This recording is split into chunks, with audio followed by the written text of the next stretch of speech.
Hi friends, welcome to Nivetha Vicky YouTube channel. இன்றைக்கி நம்ம என்ன பார்க்க போகிறோன்னா மட்டன் பிரியாணி செய்ய தேவையான பொருள்கள்: எண்ணெய், நெய், பட்டை, கிராம்பு, ஏலக்காய், அன்னாசிப்பூ, சோம்பு,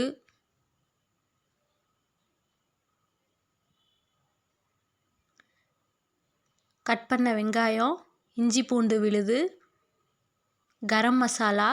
இது நாங்கள் வீட்டிலே ரெடி பண்ணது. இது எப்படி செய்யணுன்ட்டு நான் தனியாக இன்னொரு வீடியோவில் சொல்கிறேன். அரைச்ச பச்சை மிளகாய், மல்லித்தழை, புதினா, தக்காளி, இதெல்லாமே நாங்கள் தனியாக அரைச்சி எடுத்து வச்சுக்கிட்டோம். மட்டன் நாங்கள் அரை வேக்காடு வேக வச்சுருக்கோம்.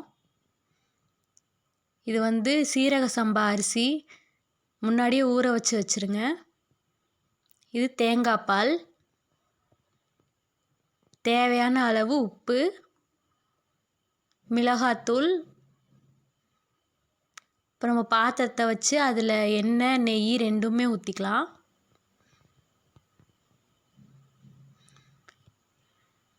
எண்ணெய் நல்லா சூடானதுக்கப்புறமா நம்ம அந்த பட்டை, கிராம்பு, ஏலக்காய், அந்த அன்னாசிப்பூ, ஜாதிபத்திரி, அந்த பிரியாணி இலை எல்லாத்தையுமே போட்டு நல்லா ஃப்ரை பண்ணிக்கலாம்.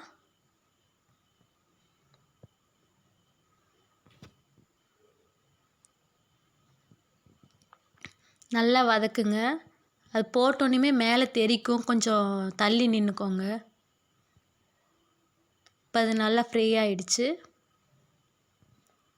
நம்ம இப்போ கட் பண்ணி வச்சுருக்கிற வெங்காயமும் கருவேப்பிலையும் சேர்த்துக்கலாம். வெங்காயத்தை நல்லா வதக்கணும். நல்லா கோல்டன் ப்ரௌன் ஆக வரைக்கும் நல்லா வதக்குங்க.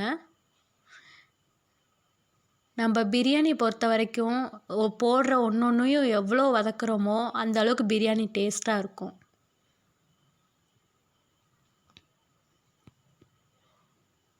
நல்லா கோல்டன் ப்ரௌன் ஆக வரைக்கும் வதக்கிக்கிட்டே இருங்க. இப்போ பார்த்திங்கன்னா நம்ம போட்ட வெங்காயம் நல்லா வதங்கிருச்சு. பார்த்திங்களா, இந்த மாதிரி ஆகணும்.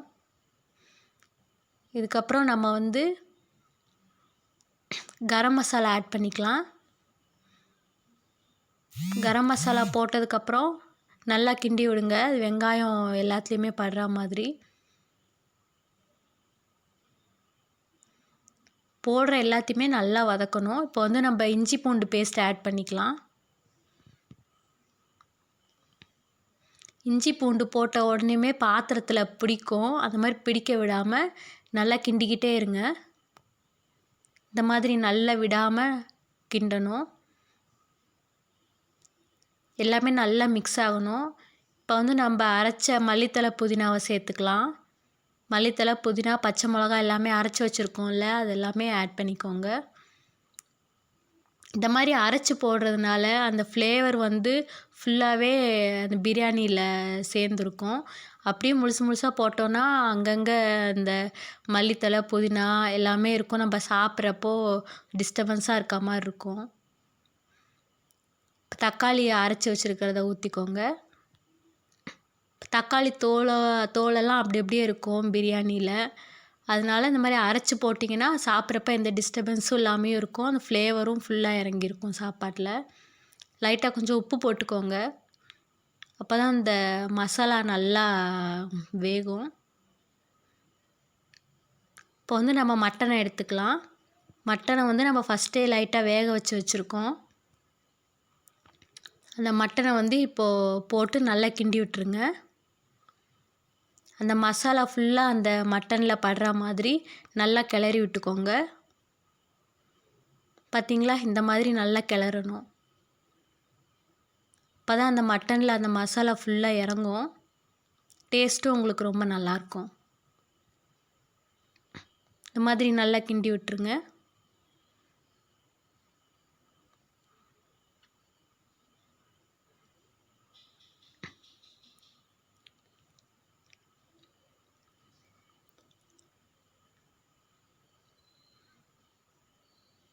அதுக்கப்புறம் நம்ம வந்து எவ்வளோ வேணுமோ அந்த அளவுக்கு தண்ணி ஊற்றணும்.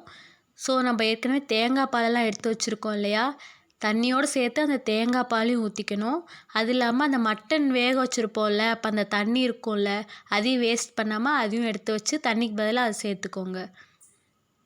இது வந்து சீரக சம்பா அரிசினால் நம்ம 1 கிளாஸ் அரிசிக்கு 1½ டம்ளர் தண்ணி ஊற்றினா கரெக்டாக இருக்கும். இதே நம்ம வீட்டில் செய்கிற அரிசி அப்படின்னா 1 கிளாஸ் அரிசிக்கு 2 டம்ளர் தண்ணி ஊற்றுங்க. இந்த மாதிரி ஊற்றுனீங்கன்னா நம்ம பிரியாணி வேகிறதுக்கு கரெக்டாக இருக்கும். இப்போ தண்ணி ஊற்றி நல்லா மிக்ஸ் பண்ணி விட்டுருங்க. இந்த மாதிரி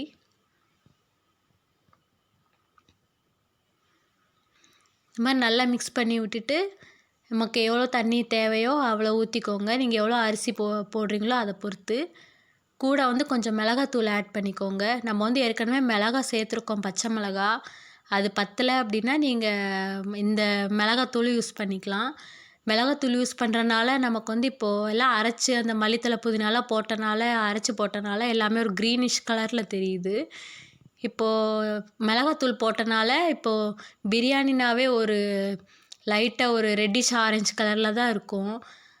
ஆனால் நீங்கள் இப்போ மிளகாய் பொடி சேர்த்தனால உங்களுக்கு அந்த கலர் கிடச்சிரும். இப்போ வந்து தண்ணி நல்லா கொதிச்சிருச்சு. இப்போ நம்ம வந்து அரிசி ஆட் பண்ணிக்கலாம்.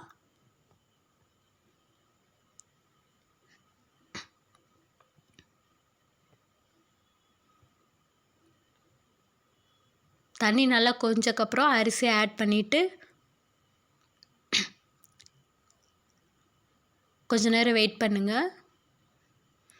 அது ஒரு மூடி போட்டு மூடி வச்சுருங்க. கொஞ்சம் நேரத்துக்கு அப்புறம் பார்க்கலாம். இப்போ பார்த்திங்கன்னா நம்ம பிரியாணி ரெடி ஆயிடுச்சு.